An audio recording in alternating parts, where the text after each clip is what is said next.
Tere Marko, räägime siin Balti liiga eelõhtul sinuga juttu Balti liigast, meeskonnast ja hooajast üldse. Kuidas klubi on komplekteeritud? Komplekteeritud on ta nii, nagu ta hetkel praegu siin on, et osad mängijad on seoses õpingutega sellel aastal nagu loobunud, osad on lihtsalt lõpetanud. Oleme siin võtnud mõned nooremad punti ja loodame siit taustapildist ka näha, et Rasmus tuleb meile sealt tagasi. Ja veel vaatame natuke ringi ka, et võib-olla sellel raskel ajal ja keerulisel ajal leida ka väljastpoolt täiendust. Sel aastal mängib Balti liiga uue formaadiga 12 satsi 3 riigist. Kas see on Viljandi klubile pigem pluss või miinus?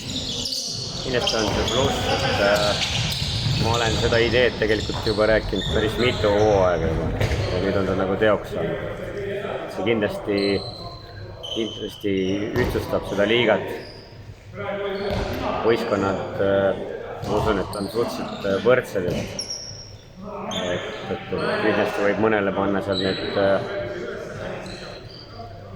vastutuse või selle võidukoormad nagu mõnele võistkonnale seal, aga üldiselt selliseid, ma usun, selliseid ettearvatavaid suuri võite või kaotusi, ma usun, et see aasta tuleb nagu vähe. Ja üldises mõttes ka ma usun, et see tõstab nii kõigi meie taset, nii Läti, Leedu kui ka Eesti taset. Ma jälgisin Tallinnas 2 päeval Toobeli esitusi Raasiku ja Tallinna vastu. Suured mehed, aga mäng erilist muljet avaldanud, ometi Läti meister. No eks kindlasti siin on meil augusti lõpp, et keegi ei usu, et on siin oma nüüd on parimas vormis, et mängupilt läheb nende mängudega paremaks kindlasti, kui need hooajad peale hakkavad.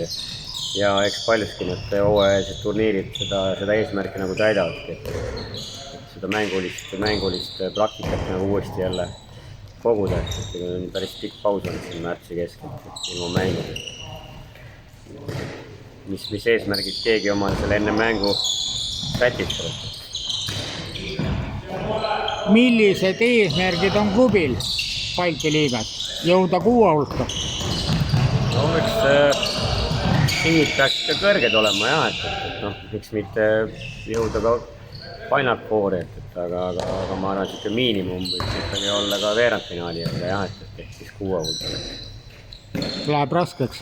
Kindlasti, et ega ei peagi olema kerge, aga ka mitte võimatu üles.